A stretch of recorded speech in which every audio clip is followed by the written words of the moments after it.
मार्मिक महाराज जी का दृष्टांत। आज दीपावली के शुभ अवसर पर बहुत ही सुंदर महाराज जी का दृष्टांत हम सबने सुना। महाराज जी ने राम का क्या स्वरूप बताया हमें। आज दीपावली का पर्व है और दीपावली हम सबके लिए सनातन धर्म का जो है सबसे बड़ा और महत्वपूर्ण बहुत ही इम्पोर्टेंट फेस्टिवल है। ये सब लोग बहुत धूमधाम से मनाते हैं। पर हम लोगों को कितने साल हो गए हैं सत्संग सुनते हुए। बहुत देर से हम लोग सत्संग सुन रहे हैं, महाराज जी से जुड़े हुए हैं, महाराज जी की बानी पढ़ते हैं, महाराज जी के दृष्टांत सुनते हैं। जैसे अभी अभी महाराज जी ने हमें बताया कि प्रभु राम के हम दर्शन अंदर करें। और दिवाली के लिए जो बात है ये कही जाती है कि श्री रामचंद्र जी अयोध्या वापस आए थे। इस दिन दिवाली वाले दिन श्री रामचंद्र जी अयोध्या वापस आए थे, तो इसीलिए उनके घर आने की वजह से हम लोग दीपमाला जलाते हैं। क्या वाकई दिवाली का यही स्वरूप है? क्या यही शुभकामनाएं होती है? यही दिवाली है कि वो वापस आ गए थे तो हमने दिए जलाने हैं? क्या हमें प्रभु ये सिखाते हैं? क्या हमारा जो धर्म है, जो हमारे धर्म ग्रंथ है, उन्होंने क्या हमें ये सिखाया है कि हम बाहर दिए जलाएं?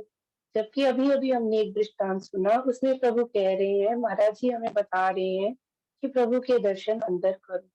यदि दर्शन अंदर करने हैं तो दिए कहाँ जलने चाहिए? विचार करने योग्य बात है। ये बातें आम लोगों के लिए नहीं है। अगर हम कहें कि आम बंदे को ये बातें समझ में आ जाए, ये बड़ी कठिन बातें होती हैं, ये समझ में नहीं आती।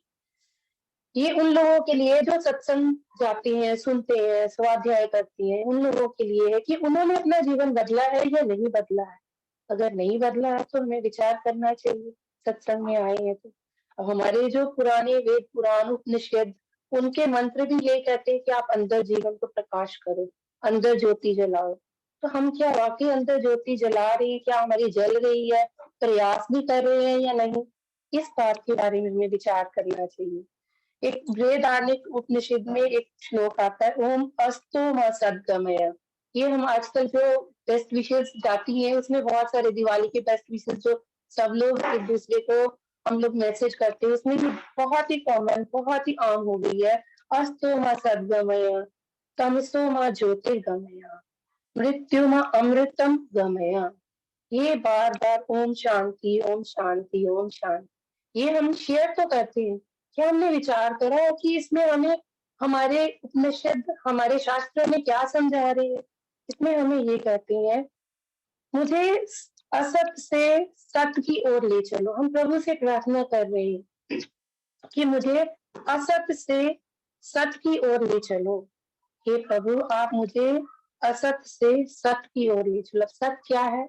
सत्य ईश्वर है, सत्य करतार, झूठ संसार। ये हम बार बार सत्संग में सुनते हैं कि सत्य करतार और झूठ संसार। और हम प्रभु से क्या मांग रहे हैं? मुझे असत से सत्य की ओर ले चलो। ये प्रभु की कृपा से ही हो सकता है कि हम सत्य की ओर चल पाए। कोशिश तो हमें करनी होगी। फिर कहते हैं, मुझे अंधकार से प्रकाश की ओर ले चलो, मुझे मृत्यु से अमरता की ओर ले चलो। मेरा आवागमन खत्म हो जाए, मैं प्रभुमय हो जाऊं। कितनी गहराई वाली बात इस श्लोक में आ रही है। और हम अगर ये विचार इतनी 3 लाइनों का कर लें तो हमारा जीवन बदल जाता है। हमें समझ में आ जाता है कि हमें दिवाली किस तरह मनानी चाहिए।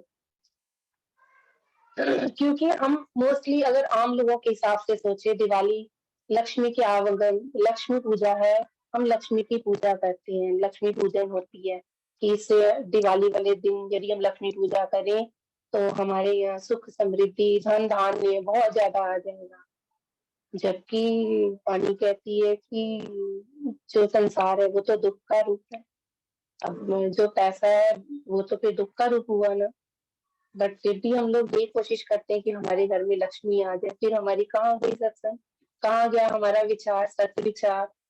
और जो रामचरितमानस में भी लाइन आती है, सुत दारारु लक्ष्मी पापी के घर भी हुए, संत समागम हरि कथा तुलसी दुर्लभ हुई। जो लक्ष्मी कहते हैं कि पुत्र पुत्री परिवार, हम लोग यही चीजें तो मांगते हैं ईश्वर से। तो ये तो कहते हैं कि पापी के घर में भी होती है।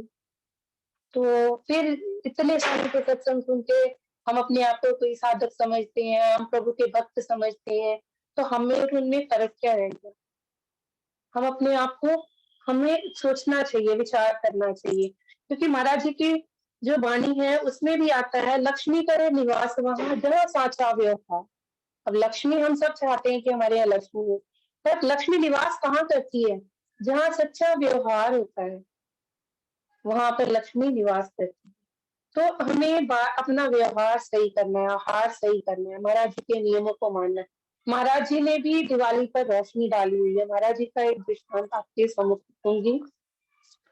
ये ये 1952 52 में जगाधरी सम्मेलन होना था, तब की बात है। निश्चित हुआ था, गुरुदेव महा सितंबर में आश्रम में पधारे।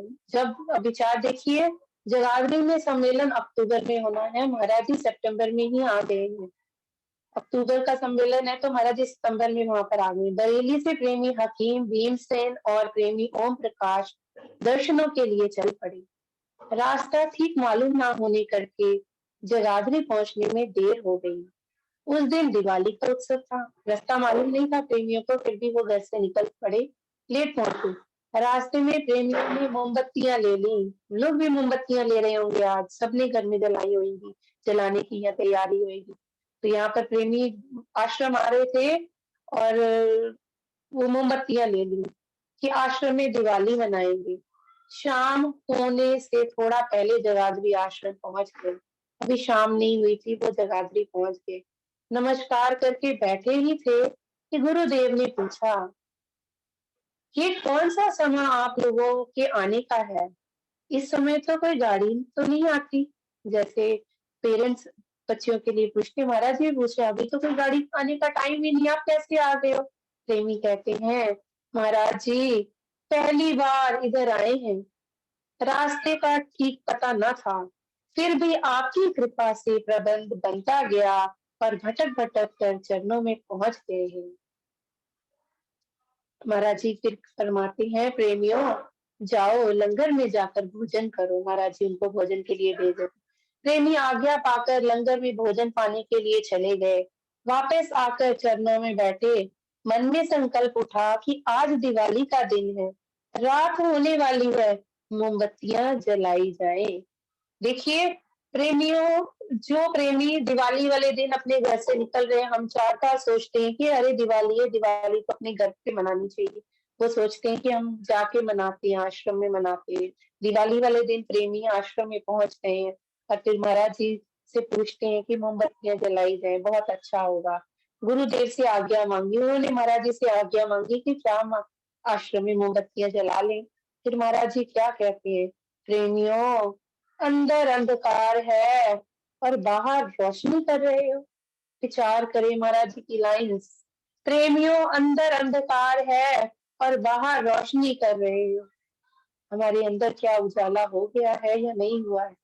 महाराज जी कह रहे हैं, वो उन प्रेमियों से कह रहे हैं जो अपना घर बार छोड़ के दीवार महाराज जी से मिलने के लिए आश्रम में आ रहे हैं। उन प्रेमियों के लिए ये कह रहे हैं कि अंदर अंधकार है और बाहर रोशनी कर रहे हैं, और हम अपना अवलोकन करें, हम कहाँ पे स्टैंड करते हैं, हमारे अंदर क्या उजाला हो गया है। जो हम बाहर चला रहे हैं, मोमबत्तियां जला रहे हैं, दिए जला रहे हैं, सुन तो सब लेते हैं, उसको अमल कौन कर रहा है? दिवाली की रात है तो कोशिश तो की जा सकती है ना। महाराज जी ने जो बातें कही है उनको प्रत्यक्ष जीवन में ढालकर बताई है। अगर महाराज जी ने कहा कि अंदर अंधकार है बाहर रोशनी कर रहे, तो महाराज जी ने अपने अंदर रोशनी करके हमें बताया है। ये बात हमने कल बहुत अच्छे से प्रेमी जी से सुनी कि महाराज जी के अंदर किस तरह से रोशनी हो रही थी। तो महाराज जी ने तो करके बताई है, तो हम क्या कोशिश कर रहे हैं अंदर रोशनी करने की? क्या हमारा सिमरन सुबह शाम हो रहा है? दिवाली का दिन है तो क्या हम दिवाली वाले दिन ये वो मोमबत्तियां जलाने वाला टाइम जो है, या फिर वो और आतिशबाजी चलाने का टाइम है, क्या हम उस समय को ये कोशिश नहीं कर सकते कि हम प्रभु की हम भी कोशिश करें कि हमारे अंदर लाइफ कैसे होती है, इन चीजों के बारे में विचार करें। हम कर क्या रहे हैं? हम एक दूसरे को मैसेजेस भेजते हैं, आशीर्वाद देते हैं, बेस्ट विशेष दे रहे होते हैं, क्या कर रहे हैं सारा दिन? नए कपड़े चाहिए हमें, आज दिवाली है तो घर की सफाई करनी है, ये अपने मन मंदिर को साफ करो। साफ तो क्योंकि जितने भी धर्म ग्रंथ हैं, उनमें बहुत सारी बातें अंदरूनी है, पर हम अज्ञानतावश उसको समझने की कोशिश ही नहीं करते। यदि सत्संग में आने वाले प्रेमी अपने आप को नहीं बदलेंगे, तो अपना जीवन कैसे बनाएँगे? समता की रोशनी कैसे फैलाएँगे? एक बार म एक बार की बात है, महाराज जी जब मंसूरी में एकांतवास कर रहे थे, तो भगत जी ने पत्र लिखे। तो उनमें एक प्रेमी के लिए भगत जी ने पत्र लिखा। एक पत्र में भगत जी ने लिख दिया कि महाराज जी की दयालुता से ईश्वर आपके कार्य संपूर्ण कर देंगे। इतनी सी बात लिखी महाराज भगत जी ने, फ़िक्र ना करें। हम भी ये आम बोल देते हैं, महाराज जी कृपा करें, महाराज जी। और यहाँ पे क्या, महाराज जी की दयालुता से ईश्वर आपके कार्य संपूर्ण कर देंगे, फ़िक्र ना करें। जब श्री महाराज जी ने पत्र पर नज़र डाली और ये लफ्ज़ पढ़े, तो आपने फरमाया, ये क्या लिखा है? ऐसी बात कभी मत लिखो। महाराज जी कहते हैं, ऐसी बात कभी मत लिखो।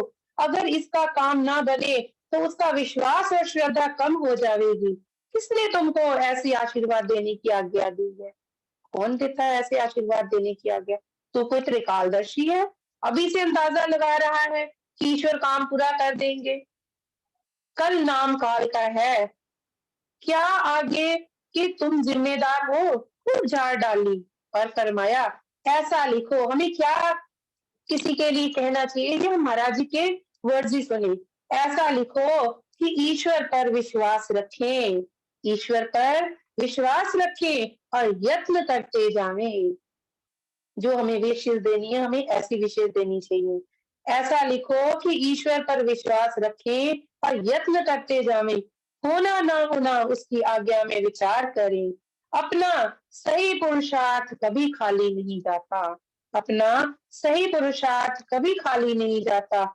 ईश्वर नित्य रक्षक और सहायक हो। ईश्वर नित्य रक्षक और सहायक हो। महाराज जी हमें बार-बार आशीर्वाद देते हैं। इसलिए हमें बार-बार कोशिश करनी चाहिए कि हम दिवाली का स्वरूप जो प्रभु ने हमें बताया है, वो उसको हम माने और उसको अपने जीवन में इम्प्लीमेंट करने की कोशिश करें और सच्ची शुभकामनाएँ दें भी और सच्ची शुभकामनाएँ लें भी। महाराज जी कहते हैं कि समता की रोशनी को फैलाओ जिससे लोगों को शांति मिले। हमने ऐसी रोशनी फैलानी है जो संघ समतावाद से जुड़े हैं, तो कम से कम ज़्यादा लोग नहीं तो हम लोग ये तो कर सकते हैं ना कि वो काम करें जिससे कि शांति मिले। ईश्वर विश्वास, देश सेवा, सदाचारी जीवन और ईश्वर भक्ति को हर वक़्त धारण करते रहें। इन्हीं सत नियमों से मन शुद्ध होकर आत्मपरायण हो जाता है। जब-जब हम आत्मपरायण होंगे, तब ही हम ईश्वर को पा सकेंगे, तब ही हम अंदर अपने दिए जला पाएँगे। तो दिवाली के अवसर पर महाराज जी की आज्ञाओं को मानते हुए हम ये कोशिश करें कि हम अंदर अपने दिए जलाने की कोशिश करें, अपने अंदर का अंधेरा दूर करने की कोशिश करें। समय इजाज़त नहीं देता। ओम ब्रह्म सत्यम सर्वदा। सत्संग का अंतिम चरण वैराग्य वाणी का गायन हमारी प्रेमी